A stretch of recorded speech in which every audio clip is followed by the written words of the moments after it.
Debuting only a week ago, Lost Ark has shot to the top of the Steam charts, amassing over 1 million concurrent players, making it the most played game on Steam, based on number of concurrents, of all time. Developed by Smilegate RPG, Lost Ark is a Korean MMO that debuted there in 2018 before being localized in English and brought to the West via a partnership with Amazon Games.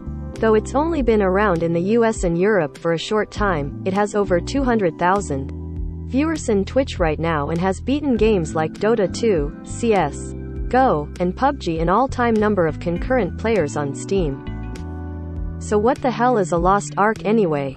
I spent a week investigating this new gaming hotness, eager to see if it has what it takes to become my newest obsession or something I'm content to let others obsess over.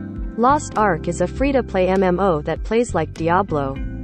It's an isometric, action RPG that has all the cultural hallmarks of a free-to-play MMO, including wildly underdressed female models and a game chat filled with spam from gold farmers. Lost Ark is mindless fun. That won't punish you for not taking it too seriously. I'm mostly satisfied with the character creator.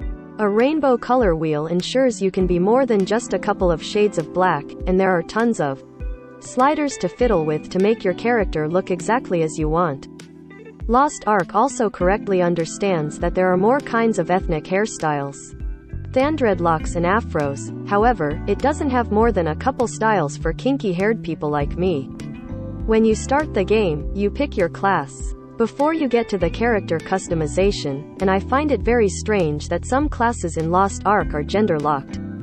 If I want to play as a warrior, I have to play as a male, or if I want to play a mage, I'm locked into a female avatar.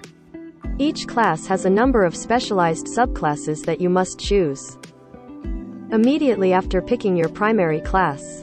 Since I wanted to play as a lady, I chose the sorceress subclass of the mage job, but I really wasn't fond of her abilities. They felt weak and lacking an interesting oomph, so I created a new character, choosing a berserker warrior, and haven't looked back since. Lost Ark has all the cultural hallmarks of a free-to-play MMO, including wildly underdressed female models and a game chat filled with spam from gold farmers.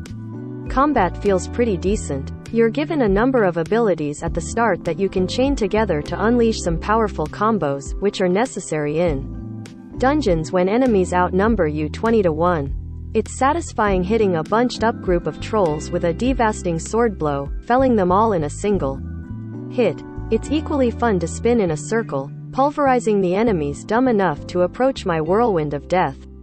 The most challenging aspect of Lost Ark's combat is simply ensuring your abilities hit your enemies as intended.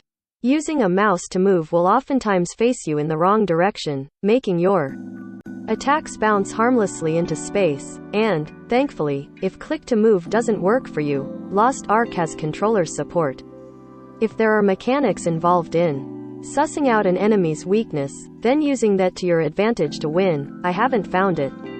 Bosses don't really present a challenge. From what I've seen, the Yare merely damage sponges with multiple health bars to chew through. Though graphically flashy and powerful feeling, combat in Lost Ark doesn't get complicated beyond point, click, win.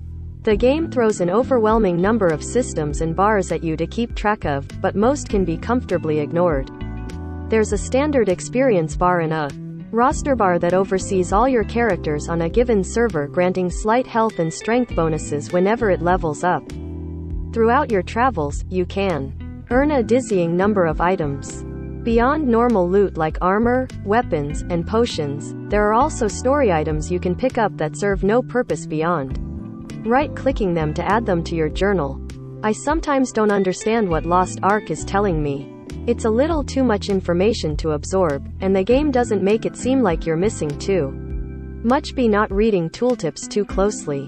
Skippable mechanics abound. There's an interesting rapport system by which you can increase how much NPCs like you by giving them gifts or simply emoting at them. I was at first excited by the prospect of forming a romantic relationship with an NPC, but it seems rapport is anothermeter to max out in order to win loot. Bummer. Lost Ark doesn't get complicated beyond point, click, win. The story seems as simple as the combat. You're an adventurer come to a new land to find the titular Lost Ark object D, power to fend off an army of demons. There's more to it, I'm sure, but I'm going to be honest, I don't care. You're also probably not going to care. Lost Ark doesn't feel like a game one plays for the story. It's a clickfest where the numbers go up, and your enemies explode in all sorts of brain-pleasing ways. And that's okay. Sometimes the body just needs something to do, a game for going through the motions.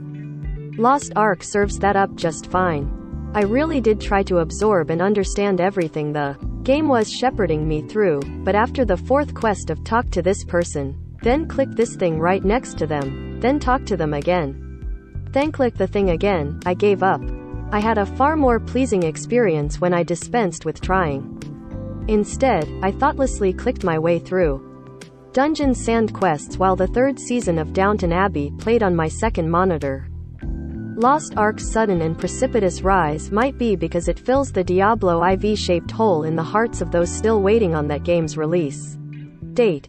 I'd be surprised if it can maintain its popularity beyond its first couple weeks of newness, but then again, New World, another Amazon-published game, is still going on quite strong despite its post-launch hiccups. If you're looking for a rich world you can get lost in or challenging combat that makes decent use of your gray matter, maybe skip Lost Ark. But if you need something to do for an hour or two and nothing else seems to interesting enough, then give it a go.